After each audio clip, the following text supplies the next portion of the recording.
Assalamu alaikum viewers and welcome back to my channel Study Law with Bushra.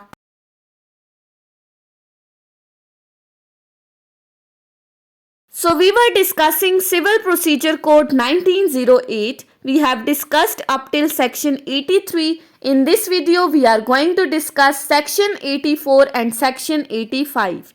But before starting the discussion, I request you all to please subscribe to my channel and don't forget to press the bell icon for latest updates. Do share this video with your friends and don't forget to comment your feedback. So let's move towards the discussion. Starting with section 84, section 84 of Civil Procedure Code deals with the topic of when foreign states may sue. अब last section जो section 83 था उसमें हमने discuss किया था कि कब aliens Pakistan की कोर्ट्स में सूट फाइल कर सकते हैं. हमने एलियन एनिमीज और एलियन फ्रेंड्स को इन कंट्रास्ट देखा था. आज की इस वीडियो में हम देखेंगे कि फॉरेन स्टेट्स कब पाकिस्तान में सूट फाइल कर सकती हैं. So number 1, a foreign state में सू इन एनी कोर्ट इन पाकिस्तान. सबसे पहली बात कि फॉरेन स्टेट कोई भी हो वो पाकिस्तान की कोर्ट्स के अंदर सूट फाइल कर सकती है. सो पहली क्लॉज के अंदर जनरल रूल को डिस्कस कर दिया है, लेकिन इसके साथ ही एक कंडीशन अटैच कर दी है कि फॉरेन स्टेट्स के लिए क्या चीज कंपल्सरी है. Provided that such state has been recognised by the federal government. अब जनरल रूल में हमने कहा कि फॉरेन स्टेट सूट फाइल कर सकती हैं, लेकिन उनके लिए कंपल्सरी कंडीशन क्या है कि उस फॉरेन स्टेट को पाकिस्तान ने रिकॉग्नाइज किया हो. अगर तो पाकिस्तान उस फॉरेन स्टेट को रिकॉग्नाइज नहीं करती फिर तो वो फॉरेन स्टेट्स पाकिस्तान के अंदर कभी भी सूट फाइल नहीं कर सकती. सो फॉरेन स्टेट्स की सूट फाइल करने के लिए compulsory condition recognition by Pakistan. Second clause कहती है every court shall take the judicial notice of the fact that a foreign state has or has not been recognized by the federal government. Clause 2 कहती है कि जब ये foreign state Pakistan की courts के अंदर सूट फाइल करेंगी तो उस कोर्ट के लिए कंपल्सरी है कि वो इस चीज़ का जुडिशियल नोटिस ले कि आया पाकिस्तान की गवर्नमेंट इस स्टेट को रिकॉग्नाइज कर रही है या नहीं. सिंपली इस हद तक कह देना कि रिकॉग्निशन बाय पाकिस्तान कंपलसरी है ये काफ़ी नहीं है, बल्कि जिस कोर्ट के अंदर आप सूट फाइल कर रहे हो, जिस कोर्ट के अंदर वो फॉरेन स्टेट अपना मुकदमा लेकर आई है, उस कोर्ट के लिए कंपलसरी है, शेल का वर्ड यूज़ हुआ है कि उसने इस चीज़ का जुडिशियल नोटिस लेना है कि आया पाकिस्तान की तरफ से इस स्टेट को रिकॉग्निशन मिली है या नहीं.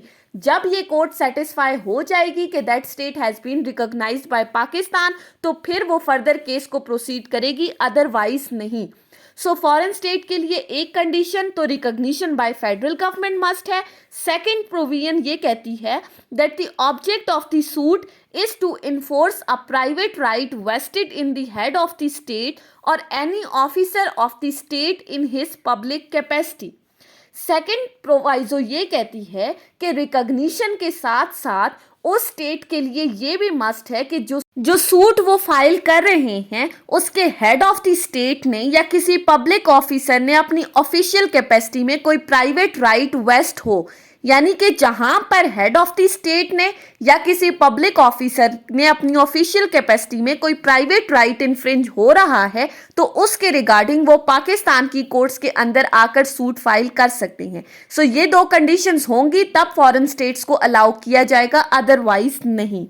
उसके बाद आ जाते हैं सेक्शन 85 के ऊपर. सेक्शन 85 बात करता है persons specially appointed by the government to prosecute or defend for the ruler of the foreign state. अब इस सेक्शन के टाइटल को देखें तो इसमें क्या कहा गया है कि अगर तो फॉरेन स्टेट का रूलर पाकिस्तान से रिक्वेस्ट करता है कि कुछ पर्सन्स को अपॉइंट किया जाए जो उनके बिहाफ पे सूट को प्रोसिक्यूट या डिफेंड कर सके तो उसका क्या प्रोसीजर होगा. So section 85 states that person specially appointed by the order of the federal government at the request of the ruler of the foreign state or at the request of any competent person in the opinion of the federal government on behalf of such ruler to prosecute or defend any suit on his behalf shall be deemed to be recognized agents by whom appearance, acts and applications under this code may be made or done on behalf of such ruler. अब इस section में कहा गया है कि अगर तो foreign ruler Pakistan की कोर्ट्स के अंदर आकर कोई सूट फाइल करना चाहते हैं या अगर उनके अगेंस्ट किसी पर्सन ने कोई सूट फाइल कर दिया है और उस सूट को उन्होंने डिफेंड करना है और इस सूरत में वो पाकिस्तान की गवर्नमेंट से रिक्वेस्ट करते हैं कि उनके बिहाफ पे किसी स्पेसिफिक पर्सन्स को अपॉइंट किया जाए जो उनके बिहाफ पे इस सूट को फाइल कर सके या अगर कोई सूट उनके अगेंस्ट फाइल हुआ है तो उसको डिफेंड कर सके। अब ये रिक्वेस्ट या तो फॉरेन स्टेट का रूलर कर रहा है पाकिस्तान की गवर्नमेंट से या उस स्टेट का कोई भी कॉम्पिटेंट पर्सन अगर फेडरल गवर्नमेंट से रिक्वेस्ट करता है ऐसे पर्सन्स को अपॉइंट करने के लिए ताकि सूट उनके बिहाफ पे प्रोसिक्यूट हो जाए या डिफेंड हो जाए। और अगर तो पाकिस्तान की गवर्नमेंट सेटिस्फाई हो जाती है और उसको लगता है कि पर्सन्स को अपॉइंट करना चाहिए तो फिर वो ऐसे पर्सन्स को अपॉइंट करेगी और ये जो पर्सन्स अपॉइंट होंगे इनको इस फॉरेन स्टेट के रूलर्स का या उन कॉम्पिटेंट पर्सन का रिकॉग्नाइज्ड एजेंट कंसिडर किया जाएगा जो उनके बिहाफ पे केसेस में अपीयर्स होंगे, एप्लीकेशंस देंगे उस केसेस के अंदर या जो भी एक्ट्स परफॉर्म करने हैं उनके बिहाफ पे ये सारे एक्ट्स परफॉर्म करेंगे। सो सबसेक्शन 2 क्या कहता है? An appointment under this section may be made for the purpose of specified suit or of the several specified suit or for the purpose of all the suit as may from time to time be necessary to prosecute or defend on behalf of the ruler।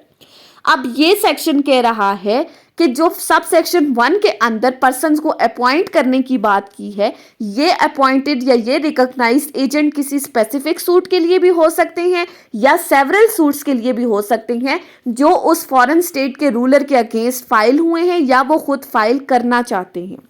Clause 3, a person appointed under this section में authorise or appoint the persons to make the appearance and applications and do acts in any such suit or suits as if he were himself a party thereto।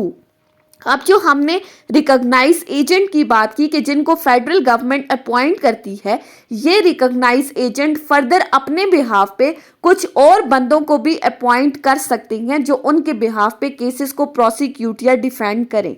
यानी कि federal government के appointed person further अपने behalf पे मजीद persons को भी appoint कर सकते हैं जो उनके बिहाफ पे केसेस को प्रोसिक्यूट या डिफेंड करें और ये जो पर्सन्स अपॉइंट करेंगे ये रिकॉग्नाइज एजेंट इनको बिल्कुल ऐसा ही समझा जाएगा जैसे ये रिकॉग्नाइज एजेंट खुद केसेस को डील कर रहे हैं।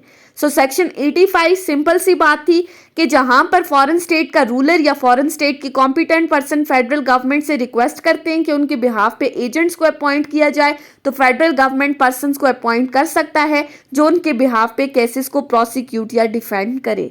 So that was all about today's discussion on section 84 and 85। I hope कि आपको ये लेक्चर समझ में आया होगा अगर आपने इस वीडियो को अटेंटिवली सुना है तो। अगर आपको ये वीडियो अच्छी लगी है तो इस वीडियो को लाइक करें, कमेंट करें और चैनल को ज़रूर सब्सक्राइब करें। Thank you so much for watching this video. Till then, अल्लाह हाफिज़।